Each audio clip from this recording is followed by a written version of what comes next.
Kapansin-pansin ang pagbulusok ng presyo ng repolyo sa mga pamilihan sa Santiago City na inuugnay sa pagdami ng supply mula sa Nueva Vizcaya. Sa panayam ng Bombo Radyo Kawayan kay Ginang Manuela Espiritu, isang tindera ng gulay, sinabi niya na bumaba sa humigit kumulang 6 na piso kada kilo ang kanilang puhunan sa repolyo mula sa dating 10 piso kada kilo. Dahil nga dito ay napilitan din silang ibaba ang presyo ng bentahan sa 15 piso kada kilo mula sa dating 20 hanggang 25 piso kada kilo. Gayunman, sinabi ni Espiritu na nananatiling matumal ang bentahan sa kabila ng pagbaba ng presyo ng gulay.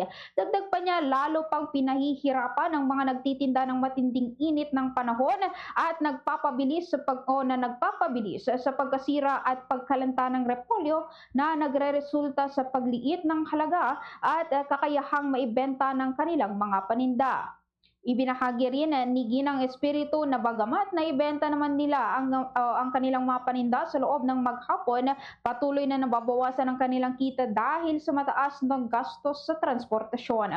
Anya, kinakailangan pa nilang bumiyahe hanggang Nueva Vizcaya upang kumuha ng supply. Sa gitna ng lumulobong supply, bumababang presyo at ang mataas na gastusin sa operasyon, nananatiling hamon para sa maliliit na negosyante sa Northern Luzon ang pagpapanatili ng sapat na kita sa harap ng pabago-bagong kondisyon ng merkado. Ganito ang bahagi ng payag ni Ginang Manuela Espiritu.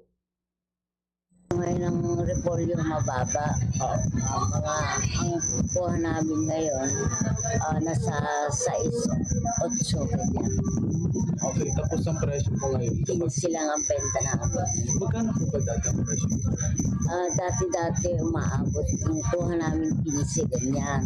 20 ang bentahan. Fast Paradyo Bombo!